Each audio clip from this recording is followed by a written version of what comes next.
Oiartzungo Haurtzaro ikastolan hondakin organikoak ez dira dagoeneko hondakin huts.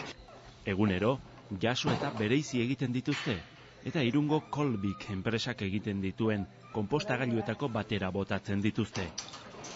Udalaren eta ikastolaren elkarlanari esker, egunero, 100 kilo zabor organikok baino gehiagok bizi berria hasten du. Adibidez, erabiltzen dugun barazki guztien hondakinak edo, erabiltzen ez duguna gero, horrea botatzen dugu. Janari hondakin hori guztiak konpostatzailera bideratzen dira, dagokion prozesua jantoikoak arduratzen direla, eta ateratzen den produktua ez dela azken finean dena nahasia eta gaizki botia garai batean samarko botatzen zen, baizik eta egiten dena zera da, konpost bat sortzen da, gero baratzetarako. Makina konpostagailuak zizurkilen egiten dituzte. Duela 10 urte pasatxo egin zuen lehena Abdon Beitiak. Ideia, Europako direktiba batek eman zion. Zabor organikoaren arazo geroz eta handiagoari aurre egiteko, hondakinari sortzen zen tokian bertan irtenbidea ematea da honena. Organikoen kasuan, bertatik bertara konpostatu eta konpostori inguruan erabiltzea hobesten du direktibak. Hala, zaborraren arazoaz gain, garraioarena ere konpontzen baita. En la misma directiva estaba la idea... Direktiban bertan zetorren in situ konpostatzearen ideia. Pertsona bakoitzak bere ekarpena egin eta alduen neurrian hondakin organikoen arazoari irtenbidea topatzeko bidea. Arazo larria da gainera. Zabortegietara botatzen ditugun hondakin organikoek metanoa sortzen baitute. Eta metanoa CO2 baino 25 bider kutsagarriagoa da. 25 veces más contaminante que el CO2. Gure makinak egiten dute konpostajea modu kontinu batean. Zaborra botatzen, beraiek sortzen duten heinean. Hemen kargatzen dugu, segun eta ze tamaina daukan makinak, hau izango da automatikoagoa, manualagoa, baina funtsean hori da, hau da printzipioa, hemen sartzen da gure zaborra. Gero, sistemak egiten du lehenengo gauza egiten du txikitu, xehetu. Hori, partikula horiek erozta txikiagoak egin, konpostaje prozesu ere egiteko bizkortu, ez? Aurretik ordea, konpostatzea egoki gerta dadin, baldintzak jartzen hasi behar du erabiltzaileak.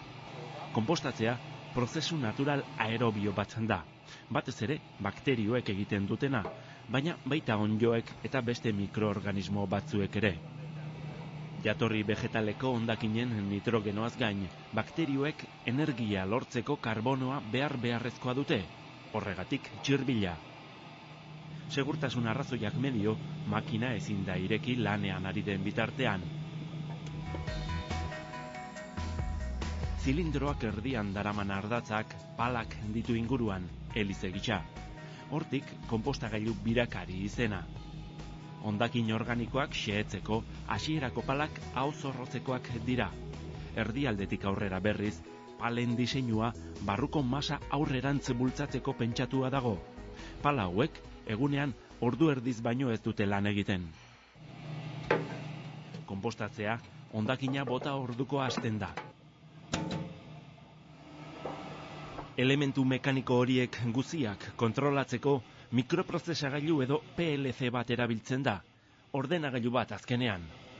Programa ezberdinak ditu sartuta, bezeroak dituen beharren arabera. Eta ikusten duzunez, hemen dago temperatura erakusten ari da, sensorea makinaren haseran, hori da hasierako temperatura hori igotzen joango zaigu, hemen ikus dezakegu barruan ja 55 gradu ditugula, 55 barkatu, eta temperatura hori igotzen joan behar da. Konpostaje prozesuan hori iritsiko zaigu 55, 60 gradutara.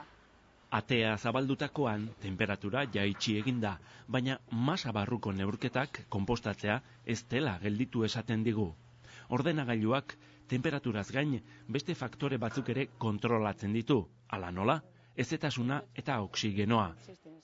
Hezetasuna 150-etik jaitsi edo 165-etik igo ez dadin programatua dago. Tarte horretan egiten dute lan bakterioek. Eta oksigeno nahikorik ezean, konpostatzea baino usteltzea da gertatzen dena.